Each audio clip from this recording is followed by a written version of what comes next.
What's up, guys? I'm so excited to have this special guest back on, Corey Sigu. You guys have probably heard about him or from him before.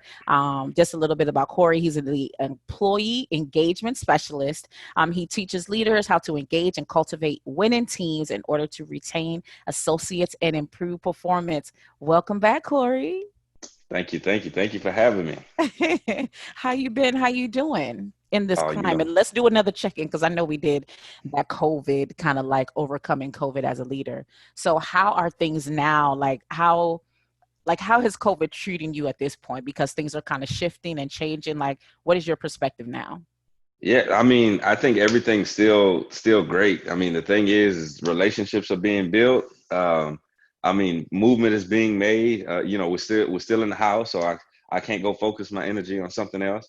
But I would say it's a different aspect now because things are starting to open up. So now we have with my team, for example, now we have the thought of, okay, what's it look like when we go to work? What are the protocols that are in place? Like, what am I safe in doing what I need to do, right? What if someone tests positive? Like those types of things. So, it's a different shift in when we first went home, and everybody was like, okay, cool, now I feel safe, and now we're like, okay, how do we matriculate back? Back to work. Back to where we need to go, back into society, and am I safe, really? And what plan do you have in place for it? So, those are the types of things we just have to shift, but I'm actually thankful for this time. There's a lot of growth. There's a lot of things learned. There's a lot of progress made. So I can't really complain about COVID-19 at all. Yeah, so true. Like I've been able to grow so much as an individual and really learn about engagement from another aspect because I know engagement is your lane. So are there any things that you learned over this time in regards to engagement? I mean, again, that's your area expertise, but are there some new innovative things that popped in and you're like, man, this really, like, I think a lot of other leaders will benefit from this information. Yeah, so I would say, I mean, for me, the biggest thing, I don't know if I necessarily learned it, but it was a hard affirm of this is communication is key. And I know we talked about this in the past, but like communication is everything when it comes to your job, your workplace, your team, your peers, because and I say that because there are situations where I've been in where we're spending time having to go back and explain this, right? And it's like the average person that I was reading up the other day, the average leader spends 17 hours a week trying to go back and clarify stuff. And so it was just a solid, like, yes, that is correct, because there's information being sent down from higher ups, there's information being sent from here and here and here. And as a normal team, people are like, well, this doesn't make sense. Well, what about this? Well, what about that? Well, what about this? And there's no answers, or there's no clear direction on it, or there's no, hey, let me be upfront with you, let me be real with you, because we're all adults. This is what's happening, this is why it's happening, this is what we need from you, this is what do you need from me. And it just kind of reaffirmed that communication is everything, because the panic that I've seen, the the actually, when I tell you that I haven't seen this many people call out from work and I'm not sure how long. And it's simply because I don't know. So I wake up in the morning, I don't feel like dealing with this. You gonna go figure it out for whatever you need to do. And that is what it is. So yeah, I would say the new learning is just how important communication is. Like it's invaluable.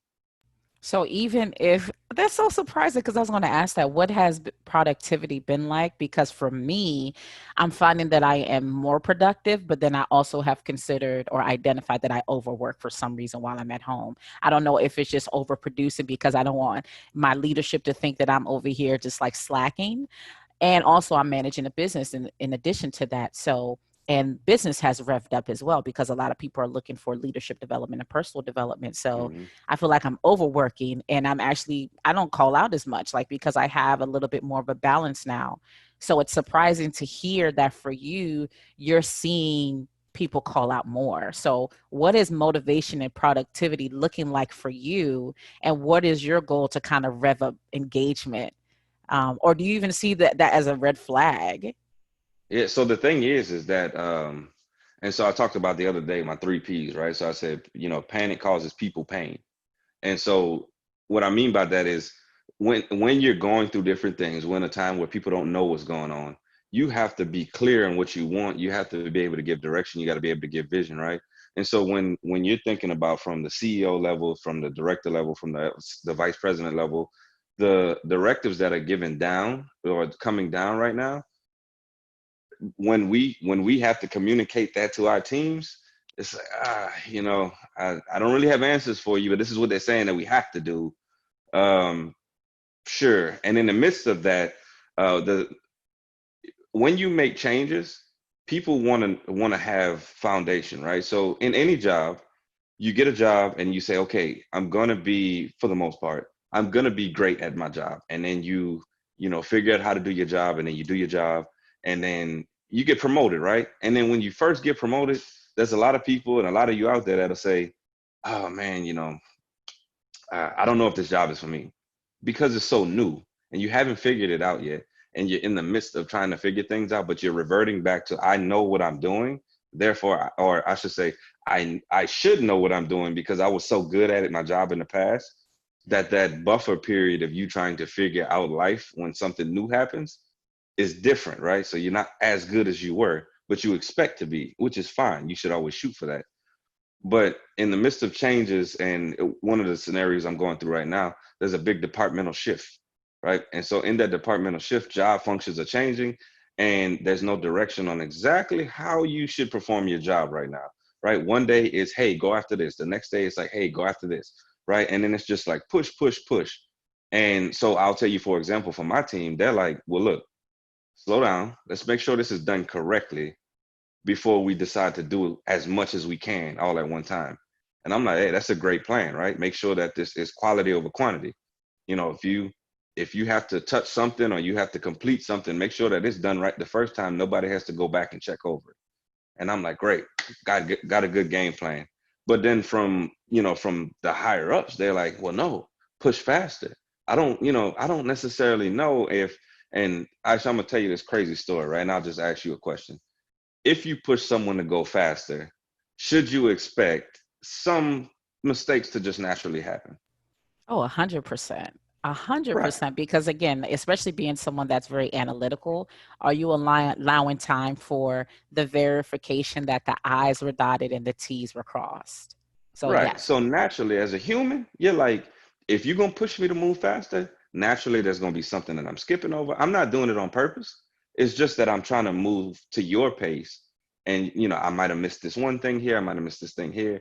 And so when I'm bringing these things up in our management conversations, and they're like, well, you got to change your mindset. You have to think about, um, why do you think that if people move faster, they're gonna make mistakes? And so then I'm like, well, it's just kind of human nature, right? Like it's human nature. You move someone faster. If they haven't mastered it, they're going to make mistakes, right? Even if they have mastered it, if you move someone to push them so much faster, they won't necessarily, dot all the I's and cross all the T's, right? It's just human nature. And so for them, the one thing I'll say is, so now we have this like giant, if you could think about a giant queue of activities to work per day. And so I'm like, okay, cool. I said, if you got to go into every activity and do boom, boom, boom, right? I got to complete these activities. Going to, for insurance, for example, I got to go into this claim. I got to see what's going on. I got to make sure that everybody's contacted, make sure that everybody's set up with things, and make sure I send the state required letters and all these things. If I'm moving faster, maybe I miss a letter. Maybe I miss, calling this person because I've hit the big people that need to be called in this, or maybe I miss contacting somebody. Um, but the issue is we just expect our employees to just do, and you should just be great at everything. And so what happens is that creates panic in them, and they're like, well, they want me to move fast and do it right and provide the greatest customer service you can ever, imagine. And so then they get bogged down and say, and that's where the panic comes in. And so they're like, I don't know if I'm trying to deal with this today. And so all of a sudden the pain kicks in, and it's I got a headache this morning. My stomach hurts. Uh you remember that thing that happened to me way back when? I guess it flared up again. I got people calling in saying, oh man, my apartment complex is calling me in this morning. I'm like, it's It's things like that that it's like, okay, all of a sudden we've been working from home. You've maybe missed 2 days in 4 months, right? All of a sudden we make a shift in it. And because the communication necessarily isn't there, because the direction isn't necessarily there, I'm sick. I, I don't feel like, and you got to be honest with yourself. It's not that you're sick. It's not that these things flared up. It's not that your apartment complex is calling you in randomly every week now. Um, it's simply because you wake up in the morning and say, because of the panic, I can't deal with this today. Wow. That's so wow. Ooh, man, that's crazy. And that's the unfortunate thing. It's like when we talked about, we had that one review where we were talking about Amazon, right? And they Hmm. had a lot of issues. A lot of the, team members that were working at the warehouse said that they had a productivity thing. So they had to hit a certain goal by a certain time. Well, because they have to hit that goal, washing their hands, making sure that Hmm. they are doing the health regimen or the process, the hygiene process, it was hard to do because you guys have this, hey, you got to have these amount of boxes packed or you have to hit this goal by this time. So what was happening is that people were moving at such a quick pace. They were making sure they were washing their hands, they were sanitizing as often, and then you saw the cases of COVID started to rev up. And it's like those simple things that we don't recognize. It's so important that we also remember that our team members are so valuable, and sometimes I think some leaders are so focused on the output that they're not considering about the individuals that are pouring into that mission and vision. So what do you do as a leader? I mean, I know we're supposed to be right now, we're supposed to be talking about like Hmm. diversity and inclusion, but I think this is extremely important. What do we do as leaders who are in a position where we have higher ups that we have to report to? Because essentially we know that leaders leave. We know that people tend to transition to opportunities that are less stressful, even if it's less pay, that they're starting to like check out. Productivity performance starts to lower or decrease because of those issues. But what do you do, or what would you tell leaders out there that are dealing with that issue where leaders at the top might not really understand the pulse of that first tier, that mid tier, and what is the dealings that are going on at those first and mid tier levels? Like, how does someone deal with that? Or essentially, are you like, listen, when you get to this point, if they're not hearing you, they're not listening to you, it's time to bow. So, what's your perspective, and how are you navigating it, being in this current situation right Yeah. now? So it's really funny, and I I'm like, let's go Amazon because we're going through that right now, right? So we had a management meeting the other day, and we're rolling out. We're saying, hey, the employees have to go back to the office, right? Okay, okay, great. We got to go back to the office. No one has a problem with it. However, questions were asked as a management team together, and we say, okay, what's your protocol if someone tests positive once they go back on? I actually had someone on my team who tested positive about a month ago, right? So she's getting over it. So, of course, her concern is, hey, I just got over this thing. I couldn't smell, I couldn't taste. I woke up in the morning, my body was aching. Like I walked to the, she was like, I walked to the refrigerator, I'm out of breath. That's crazy. And so the thing is so she's worried about, okay, well, if someone tests positive, am I going to get it again? Because there are people getting it again. Other people, other people on my team are like, and who's like, I got sports fans, right? They say, oh man, these teams are going back to training camp, and you have people that are testing positive.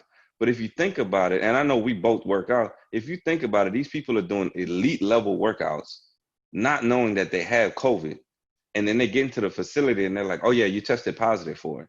So you got people who don't even know that they have it because they can still function, they still have a high level of performance. You don't even know. But we're met with things like, well, if the person tests positive, they send them home, quarantine 14 days. And then guess what? To make sure that you're safe, they're gonna test twice before they come back to the office. And so then, we're sitting here like, you're not listening. What I'm asking you is, what about me who doesn't have it, but this person tested positive? And what I just been exposed to that, right? So now, what do I have to do? And then I said there's about 1,000, maybe 1,100 people who work in our building, right? So it's not a small amount of people in one area. And so those are the types of things where, as a leader myself, I got to sit here and say, okay, so how do we combat this, right? How do we move forward from it? For my people who are worried about it, hey, can you go ahead and take a look at the doctor? Like, can you meet with a doctor and say, hey, do you think that it's beneficial for my health to be able to go back into this environment, right? Or can you provide me something that says like, hey, I don't think you need to be here. On the other flip side, right? So they've told with the idea now, like, hey, y'all can work from home, right? If you meet a certain number, right? It's a certain performance. Okay, cool. For those people who are actually hitting those goals right now, let's not even worry about what happens when it goes back to the office. Let's focus on what you can do to be able to continue to stay at home, right? So we know these directions are coming from the top. We know those directions are going to be like, hey, eventually one day it just is what it is, and I can't personally change that. Now I'm gonna go in there and advocate, and they're gonna hear my mouth from a little bit.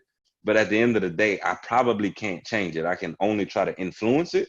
What we can change is what we do today. So if they're saying we can do X, Y, and Z and stay at home, let's focus on doing that, right? And then let's shift our mission to say, how do I take care of myself? I'm also taking care of the company because I'm performing to the level that you want. So, it's a hard balance of we don't know. I understand your health concerns are there. And we've then, shaken the playing field up. And if you think about Maslow's hierarchy, we've shaken the playing field up to probably esteem where you're like, yes, I'm in it. I'm doing my job. I feel like I can do this job well. To all of a sudden, you're like, oh, wait a minute. I'm back at square one. And now I'm just thinking about physiological needs because I'm like, hey, am I going to get sick and die? Or, what's going to happen from here? But as a leader, I think you have to be creative in those things.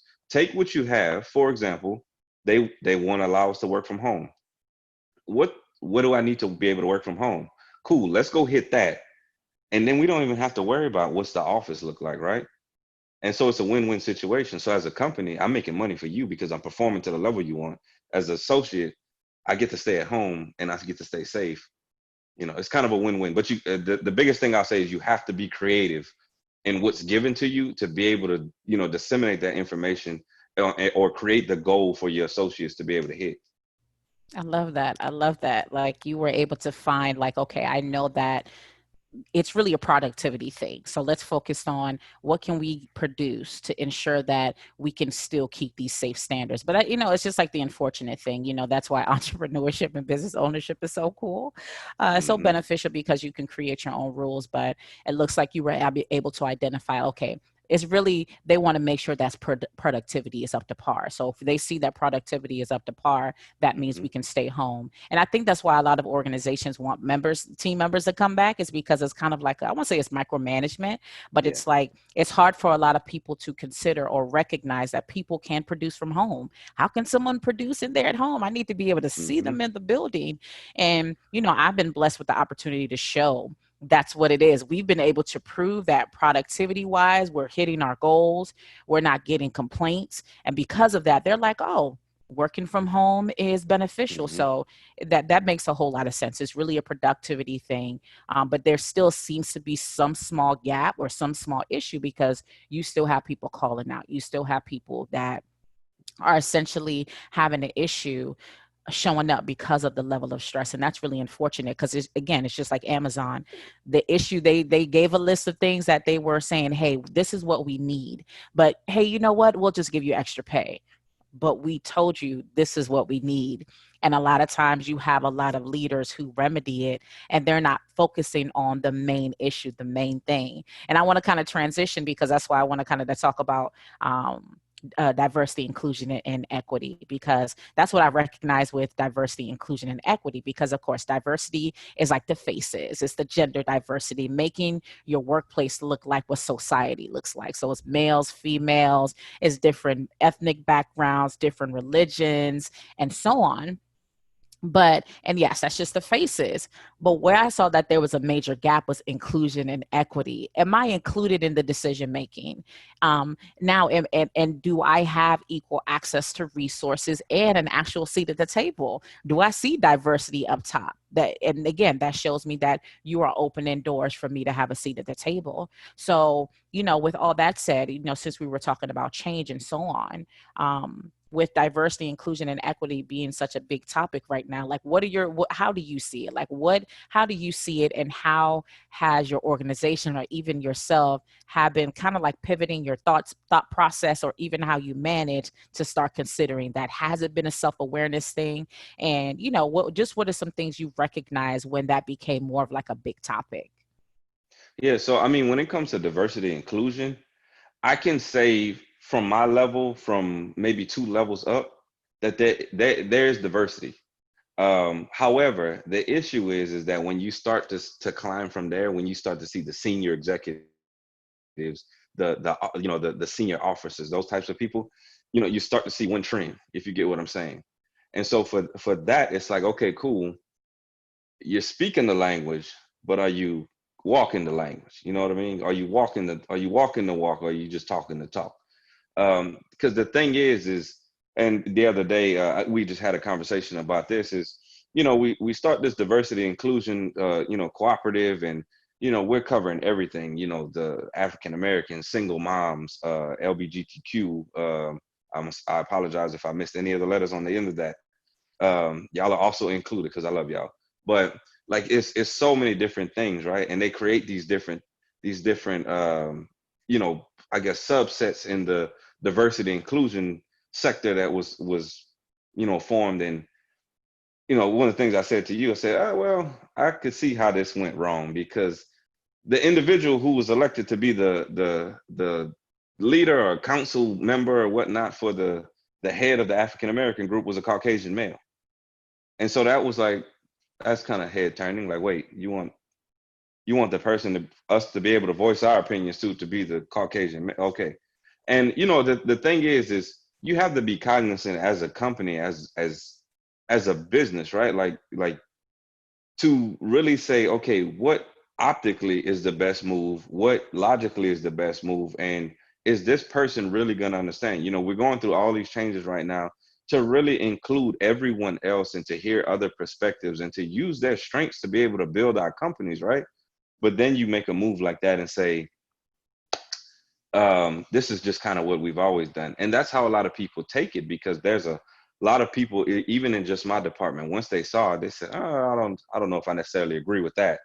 And so even if they have a chance to sit on the chair or be a co-chair or just be a member of that group, it's like, but I'm still, and I'll just be quite honest with you, it's still I got to report to, someone told me this the other day, so y'all don't kill me for this.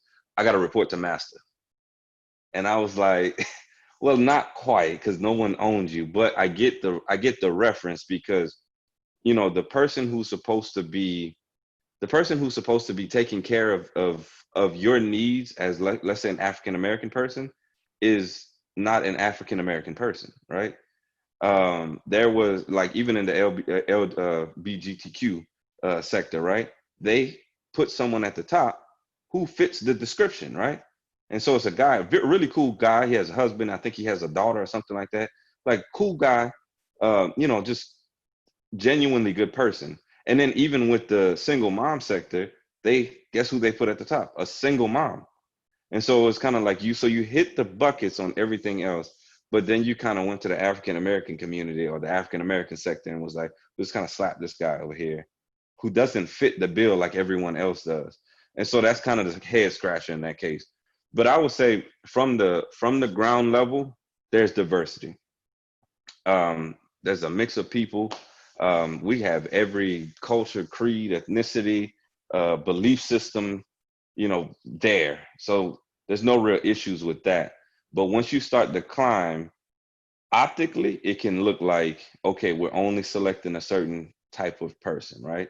And I even just had the opportunity to, I guess, coach. I don't know if you call it mentor, but coach through an interview, someone applying for a director position. And so she was an African American lady, and she said, I'm giving her the ins and outs. Like, hey, look, as a leader, this is what I'm looking at, right? Like, and kudos to me because they actually sent her my way. But as a leader, this is what I'm looking at, right? This is what I'm doing with teams. This is what I'm doing with upper management. This is how I'm meshing them together. This is how I'm thriving in the workplace. And this is basically like, when you hear my name, these are the things that I'm doing. And so give her all this information. And I thought it was a pretty solid plan, right? And so I get mentored from other directors, other vice presidents. And so I'm also kind of giving her the game as far as, like, this is what I've learned from them. So I'm like, okay, we built a solid plan. And I don't know how diverse the hiring pool was for this particular director job. But then all of a sudden we get an email the other day that says, hey, congratulations to your new director. She's going to be co-director in your office. And it was a Caucasian lady. So I'm like, again. So, and again, it's all theory. We don't know how diverse the pool was. Maybe the interview wasn't that great. Maybe she had the info but didn't execute it. So I'm not saying that she should have just been a shoo-in.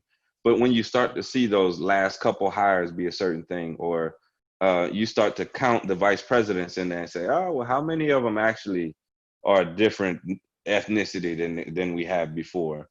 So they're trying to tackle it, but I think it's more from actually an optical level, or I should say more of a in theory level.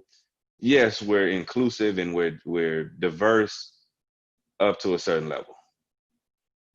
Mm. Wow. That's so true. And I think that's the trend. Like even when I talked about in regards to the military, right? I talk about how diversity is you see it from a certain tier, but once you start getting upstairs, so like even our building at my organization, there's an upstairs and a downstairs. Once you get upstairs, the melanin disappears. When you go into the hiring pool, the melanin disappears. So recently we had we just hired on someone to be the director of the section that I work in. Well, so when they sent out a letter, or not a letter, but a bunch of emails went out from like top generals who were saying that this is something they're paying attention to, because there are a lot of disparities within the military force where you're seeing that members of the African American community are being punished differently. So then, of course, it's just like a trickle effect. The higher general sends something, someone at the matchcom level sends something, someone at the base sends something, and of course, you're expecting your leader to send out something. So one of my leadership did. So I responded. He's like, if you want to talk about it, talk about it. And I warred with it because it's just like, I'm a Black woman. I don't know how he's going to Hmm. take it, but he said he wants feedback. So I responded. I said, hey, we have a hiring panel that's being put together. I wanted my superintendent to sit in it because she essentially will be working for the person. She understands what's going on at our level. And I said, I've noticed that, in regards to this hiring pool, you kind of one sided, it's white males that are going to be interviewing them. However, this divisions of leaders are women. And we're all minorities. I mean, all from different backgrounds. Some of us are single moms. Like, we are just super diverse where we're at. However, this panel doesn't have anyone that can understands the pulse of what's going on down there. It's literally people who aren't plugged in with us. So I advocated. I was just like, so, just in the future, I think you want to consider having people that represent that pool of people in these hiring panels. And they essentially did bring on a Black woman to sit in the panel, which was awesome. Like, I'm glad they listened. They really took it in. And I hope this is their practice moving on in the future. But the interesting part is the Black woman said something, because I know you said that the top of the person that you have to report to is, a white male, essentially. She said that she had to tell them, even with their line of questioning, because we provided questions and some of the questions were about diversity and inclusion. She said that what she doesn't want is to be all of a sudden the minority mascot. So she actually advocated, I shouldn't be the one to ask all the diversity, inclusion, and, those questions. It should be you all. And it's kind of like a tug and war, because and it clicked to me. I was like, that makes sense, because it's like I'm naturally getting called because I did a lot of initiatives in regards to sexual assault, suicide, resiliency. So they always go to me, period, because they think of that. They think of Aisha because I normally do all those things. But when you're thinking about diversity and inclusion, how I can see how someone can say, okay, now you just want to call out the Black people.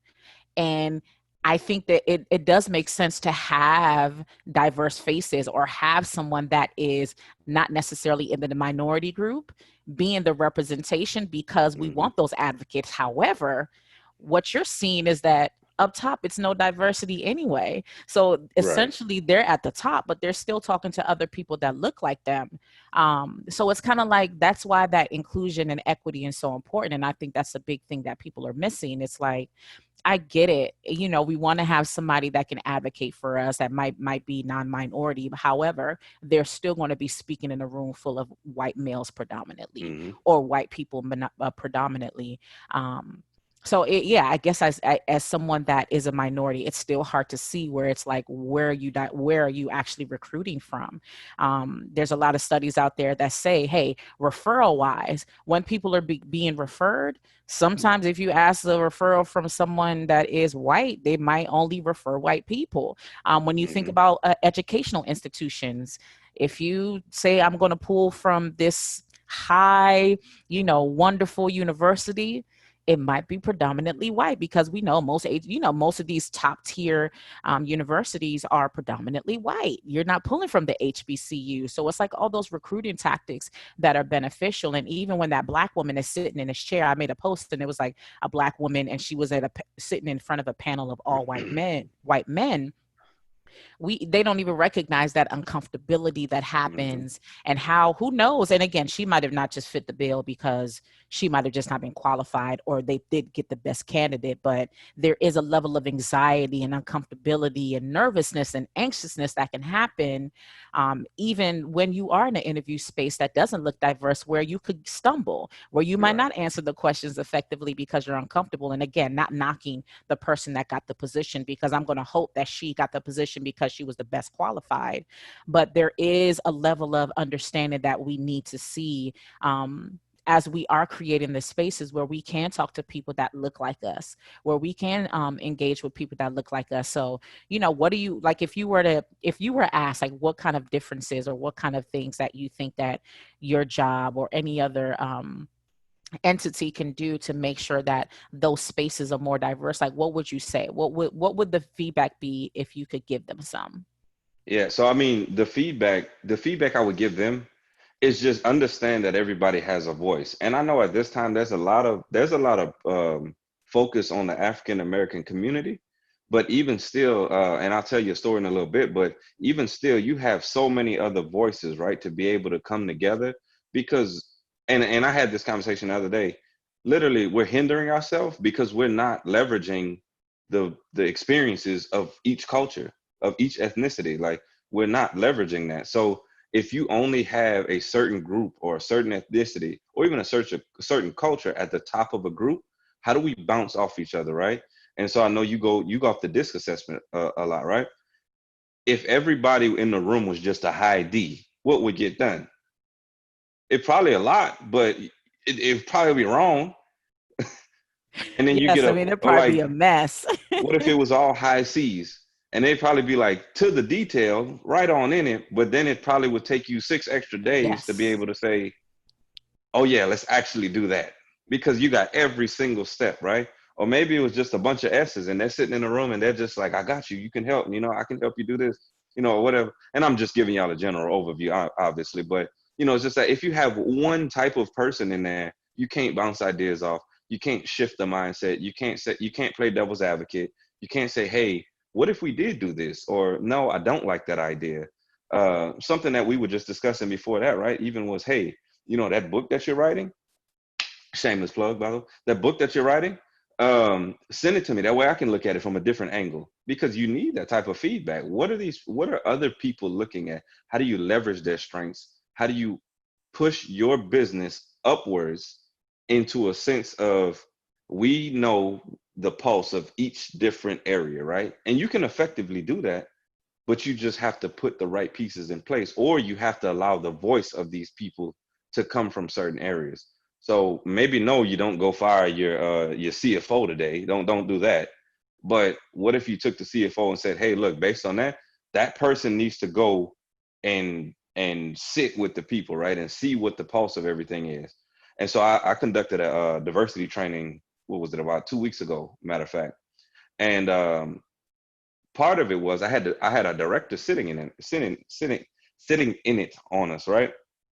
And after a while, I was sweating the whole time, because I was like, you know what, I'm a pretty raw person. And I think that how we get more diversity and more, because think about it this way, diversity isn't just saying, I put you in a position, or I hire a gambit of melanated individuals, right? And now I'm diverse, but there's no voice, and there's no thought process, and there's no camaraderie in it, right? And so what I had him do is, And it got real raw inside of the diversity inside of this training because I had everybody. They had a piece of paper, and I basically had like these sheets of paper on the wall that like stick to the wall, and I would write like one down, right? Like, and I would just be real with them. Black woman, and I'm saying, okay, y'all tell me every stereotype you heard about a black woman. And then people were uncomfortable at first. And I was like, no, let it fly. And before I started the class, I had to say, look, what happens in this room stays in this room, right? Obviously, it's probably not going to stay in this room. And I have a director looking at it too. What happens in this room stays in this room. It's not to go judge somebody when you get out of the room. It's not to hate someone. It's to understand perspective, right? So they come out. I said, okay, you tell me every single stereotype, and I mean, it was a it was a plethora, like ratchet, kids, baby daddies, stuff like that. And I'm like, dang, like that's really what y'all think about black women. But it's okay because you have to facilitate that conversation, right? So then we talk about black males, jail time with some of the stereotypes, thief, no job, player, multiple women, like that type of stuff, right? And then you start to get, and we would get into the nitty gritty. And I know some people were uncomfortable. And there were times in the classroom I had to be like, just understand that this is a stereotype. This isn't what this person thinks about you, right? Whether it is or isn't, this isn't what this person thinks. And then we go down the line, white male, white woman, and those, things that were brought up for like white male, privileged, entitled, trust fund, good job, stuff like that. You're a white woman, it was housewife, doesn't have to work, you know has money. Somebody said swindler because when I said that, I said, what do you mean? They said, well, they just go find athletes to get the money from. And I was like, well, okay. And then we went all the way down the line. We went Asian male, woman, and we started hearing stuff about bad driving and all that stuff. We brought up like Islamic community, stuff like that, and they were like, "Oh, well, this is the 9/11 attacks and everything." I'm like, "No, not every person who practices, who's Islamic is gonna go blow up a building or something. Like, no, that is a certain type of person. Just like we have these crazy shootings that happen in schools and stuff. You can't judge the whole population for it." And so it got real to the nitty gritty. And basically, long story short, once we were done, everyone was like, you could feel like they were like, I got that off my chest. And now I understand what this person's thinking about. One guy brought up a very good point as an Asian guy, right? And he said, I know everybody's always focusing on white or black, but he was like, the Asian community kind of gets pushed to the side. And y'all wonder why we have our own communities built and how we have these Chinatowns and, this Asian markets and stuff like that. Because he said, think about it. He said, and this was funny. He said the Last Samurai was made. And he said, I don't know if y'all know this movie, but he said Tom Cruise played the Last Samurai. So we couldn't even get an Asian guy to play the Last Samurai. And so he was like, they made that movie.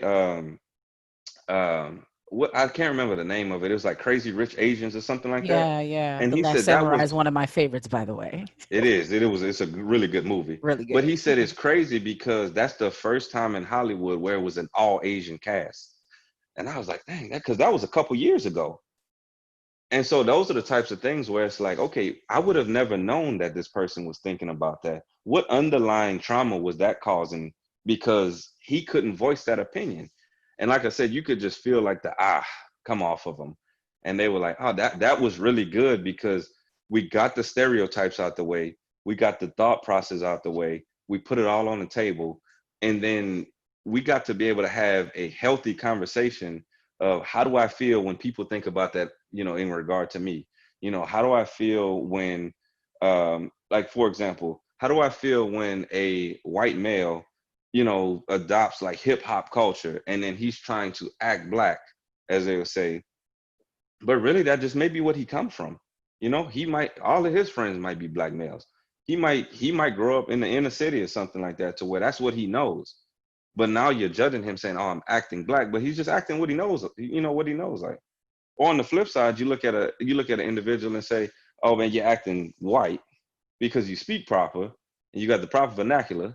And I told him, I said, look, I can have the proper vernacular all day, but I was like, the colloquialism will come out. And I was like, go Google the word. because I can use the slang with you, but I can also speak the proper language. But I think it was very helpful, and I know we'll probably be doing more of that because the thing is you want people to be able to be heard and to get that weight off their shoulders and to say, you know what, I'm not like that. Or maybe I was thinking that this particular demographic was like that. And because myself or yourself, we might be in the pursuit of greatness and we say, well, I want to just genuinely know about this demographic, right? Other people don't do that. And you have to realize that other people aren't exposed to these things. So when they go home, they may have a different perspective, a different outlook. Like, don't just position people. And I want you to walk away. And I know I'm talking long on this. Don't just position people on it. Allow the voice to be heard. Allow the conversation to be had. Because once you can facilitate a healthy conversation, that's when the stereotypes stop coming by. Another stereotype we heard was poor people, right? Was roaches. I was so every poor people just got roaches. And I was joking around. I was like, you run up to a poor person and they just got a Ziploc bag full of roaches and they're just like, here. I was like, that's not that's not how that happens. Like you don't have to have roaches because you're poor, right? And the poor is a term that, Jeff Bezos might think I'm poor. Like, you know, Bill Gates might think I'm poor, but I think I'm doing kind of good right now. So it's all relative, and like even the light bulb started to click on it. They were like, oh, that makes sense. So it's all relative and what you're thinking about. But we fall into these stereotypes that make people just go down this one path, and they're like, yep, that must be it. So don't just Yeah. position them. Allow that communication to happen. Yeah, I mean, I think a lot of the things that you said that they highlighted on that board, it comes a lot from unconscious bias. Like we talk about these unconscious biases and how it comes from spaces and the things we watch on television, right? Because of course, a lot of us watch 9/11 and under or start to learn about other cultures from TV. I have this training that I do where I always started off with, hey, okay, say you walk in the house and you turn on the TV and you hear there was some type of crime that was committed in your neighborhood and they start explaining the description of the individual and then a picture comes up and say it's this black man. So I have this picture of him up there and it says that he did all these things. If you know any information, call this number. Okay, and then you just like, man, this is a mess, what's going on in this world, and you transition on to the day. But just imagine you turn on that news station and you still hear these same stories, same kind of individuals, fits the description. It's a black person. Yes, they might look different, they have different backgrounds, but you're being fed this information constantly. And say you do encounter a Trayvon Martin, say you do have your first encounter with somebody black, right? And now you have all those biases in your mind that are, you don't even recognize that they're there, and you're just assuming, oh, how many kids does she have? Oh man, are they privileged? Oh man. And so a lot of unconscious bias comes from our first teachers, our parents. It comes from the things that we're watching on television. I mean, I know that I had to stop watching certain TV shows, like reality shows, because it was shaping how I was viewing the opposite sex, or it was shaping how I was seeing, other women. And you don't really realize that a lot of the things we're consuming and the kind of circles we're around, we're getting educated from maybe outsiders instead of having those conversations. And that's why I think those conversations are so powerful, because you start to hear, like, you ever seen that iceberg picture, right? And the iceberg is like, it's in the water and underneath there's layers to it, but you're just seeing surface level stuff. And I think that those conversations allow us to go deeper, go underwater, identify why that, person that's white likes hip hop. You come to find out, like, oh, I'm from the hood, or what people call the hood. I'm from here and all my friends are black. That's what I exposed to. I love hip hop music. You start to learn layers. Like, even for me, we were having a conversation the other day. I said, you see me as a black woman, but I'm African, right? So when people say, like, why do you go to that church that's like predominantly white? It's not really like I went there because they taught well. Like, I'm a high C. I'm someone that likes is analytical, and I gravitated towards that church because the way they break down the word, I loved it, and it just happens to be white, right? Because they're so used to, like, you go to a black church and oh, you don't know how to make mac and cheese, or how do you? I'm African, right? I'm serious. It's like stereotypes, right? And I was just like, there are layers to me that you don't even realize because I'm African. My father's Islamic. He practices. He's a Muslim. So I'm an immigrant. I have a different experience. There's certain sayings that people say, and I'm like, "What song is that?" They're like, "You don't know that song?" I'm African. Throw on some old school African music, maybe then I'll know. So I think that's why those conversations are so important. And sometimes the only place people can have that is at work, because we don't even realize sometimes we're in our bubbles. We only hang out with this type of people. We live in this certain type of neighborhood, and work might be the only place that you have to have the conversation. And it's not saying that all companies need to be like the all of a sudden like we have to have these conversations, but I think that's the blessing in this dialogue that's happening, is because now we're hearing perspectives, because I would never even known someone from the Asian community would have felt that way until they Mhm. vocalized it. And now you're starting to see this person from a deeper lens than you were before. Now you're like, oh, there's depth to you. And I think that's why these conversations are important, because now that's where empathy kicks in. And now, although I have not walked in your shoes, Black man, I haven't walked in your shoes, single mom, I haven't walked in your shoes, Asian man or Asian woman, now I'm empathizing and I understand where your perspective is coming from. And now I can say, okay, I can relate. So when there is a shooting and you're stressed out, or when you see someone that's from the trans community they're being victimized, and you're stressed out, I can empathize with you a little bit more. And even as a leader, I can be like, okay, I can understand. I don't understand specifically, but I can have an understanding of your emotion. So I kudos to you for having that, because I think that's why these D&I and E conversations are so important, because we're starting to see a different layer or a deeper layer of someone, which allows us to empathize and support them more effectively. So another area that I think I want to talk, especially for you, because you're such a young leader, we're hearing the perspective from people that, of course, diversity in regards to culture, race, and so on. But what are your feelings as regards to be in regards to being such a young leader? Because I mean, I was surprised when you told me you were in your early 20s. I was like, what? Right? Because I mean, again, you have these assumptions. I'm just like, he's so like having conversations with you are so dope, because you're so knowledgeable, like the wisdom, and you just are just your life experience. You aren't, what people think, like when you're talking to someone in their younger 20s, you're assuming like they're not going to really be able to talk leadership like that. But Corey is in his, how old are you again? 20 what?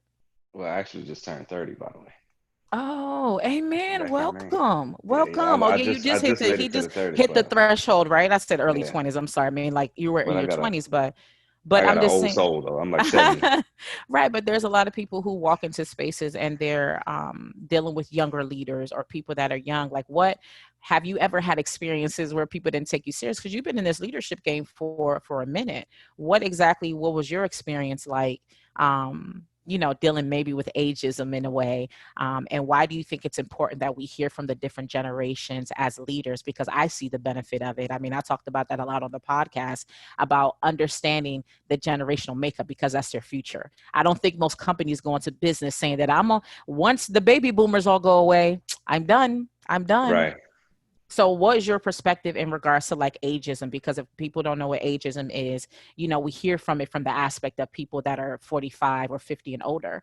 But 20 to 24-year-olds are struggling in employment and being employed, because yes, there's a level of longevity, but they're either having to take jobs of super low pay.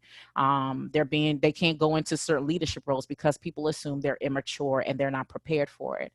So what has been your experience, and what is your perspective in regards to age, especially for people that are younger, that are going into the job market? Yeah. So one of the things I'll tell you, even right now, is like, although yes, I just turned 30, so like I'm over the hill now, I guess y'all could say. I'm just kidding. Um, in my department, the next oldest like leader to me is still 3 years older than me. And so it's like those 3 years, that's a lot of, think about if you had 3 additional years of knowledge added on to you.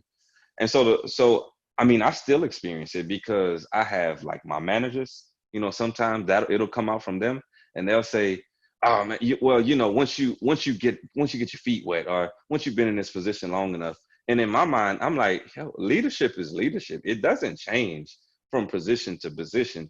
It really just, your scope of work continues to climb. So if I'm a supervisor, I got to manage my team, right? If I'm a manager, I got to manage I have to manage their team through the supervisor. If I'm a director, I have to manage my manager through their supervisor, through their team. Like if I'm a vice president, it just keeps going. It's just the scope of the work continues to climb. And I had a conversation with one of my mentors. He's now a assistant vice president out in Virginia now. And so he was saying, he was saying, I said, so what's your plan? Especially you're working from home, you're going into the position and whatnot. And he was like, you already know what the plan is. And I was like, well, what do you mean? I'm thinking, big time vice president. He got all these positions to look after, all these departments rolling to him. And he was like, I start out with what are my people doing? Who are they? What do they want? How do they act?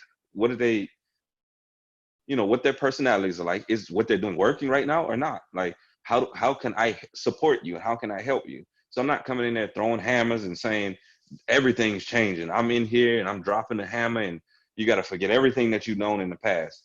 And so it doesn't change. And so when I take that approach as a 30-year-old in my department, and even previous to that, I was 29 when I got into the department.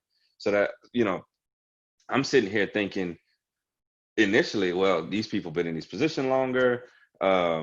These people are older than me and they don't take me serious. But in reality, like for example, my manager will say, well, you haven't been in the department as long. And she's starting to realize that now because other people are saying, well, no, he'll actually run circles around me. I've been in this department for 7 years, and the stuff that he throws out, I'm like, where did you get it from?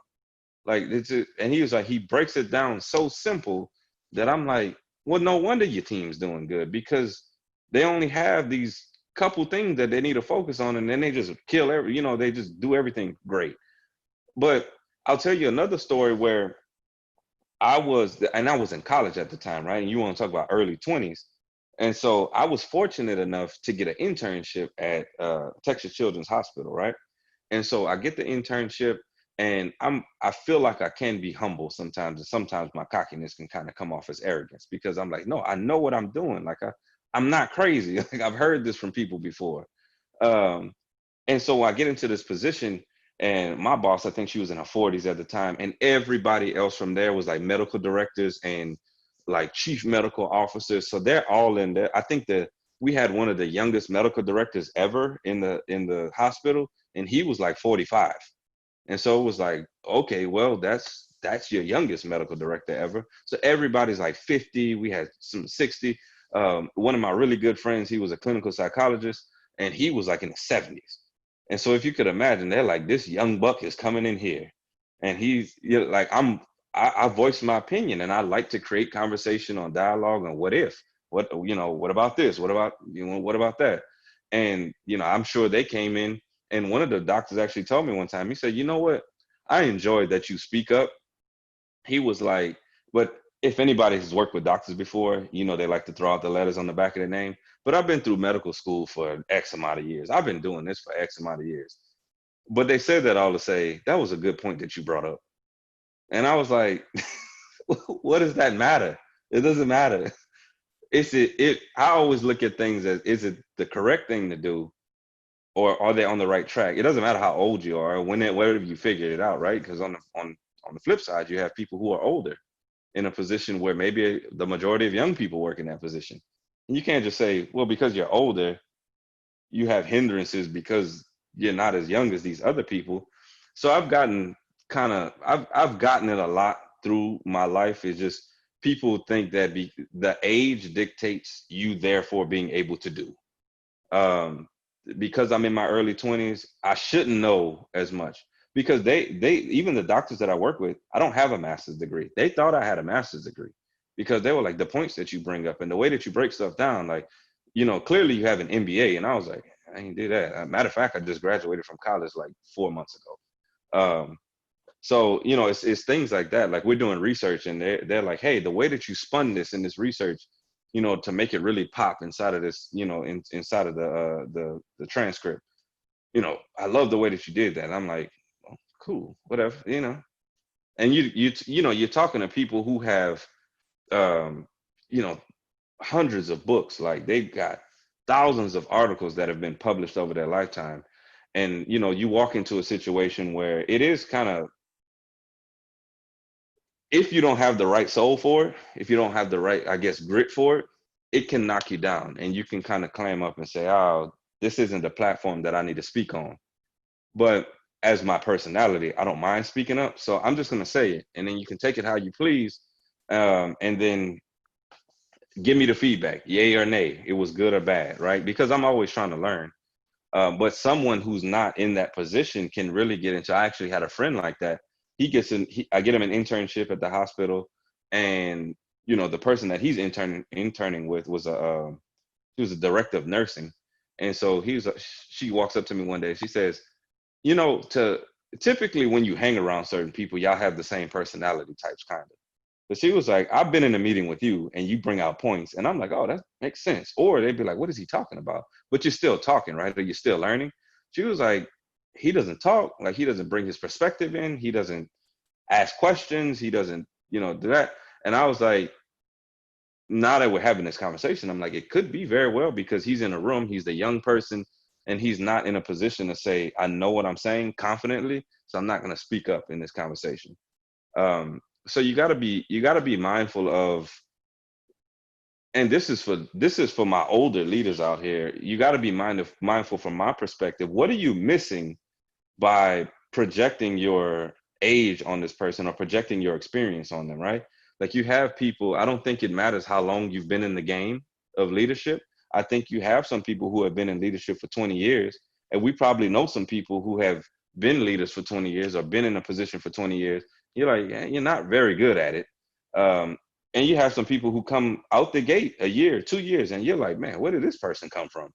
And they have a fresh perspective, fresh knowledge, and stuff like that. So I honestly think you should just take it off the individual. Like, don't think about years, don't think about experience, because that's one thing that's held me back a lot of times too. Is we don't think you have enough years. Although you explained it well, we're looking for X amount of years to have happen. Well, if I can explain it to your liking, what do the years matter? Yeah, yeah, and that's really good. I think that that's like the pattern we're seeing here. We have to start looking at individuals as individuals versus saying, okay, all young people, all older people, whatever you consider old, because on the flip side, a lot of those people that are, more, I call them the seasoned generation. What if something happens and they end up losing their job, and now they have to go out in the job market, and now they have to deal with it on that end, kind of like, okay, what if the same energy was being poured into you? Like, even my father, I watched him as he dealt with that.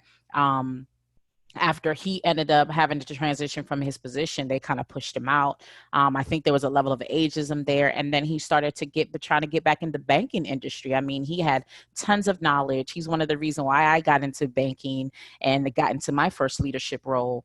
But he couldn't get a position because, there was a level of ageism. People were like, okay, well, we don't know how long he's going to be here, how long he's going to last, per se. And he Hmm. just ended up retiring fully.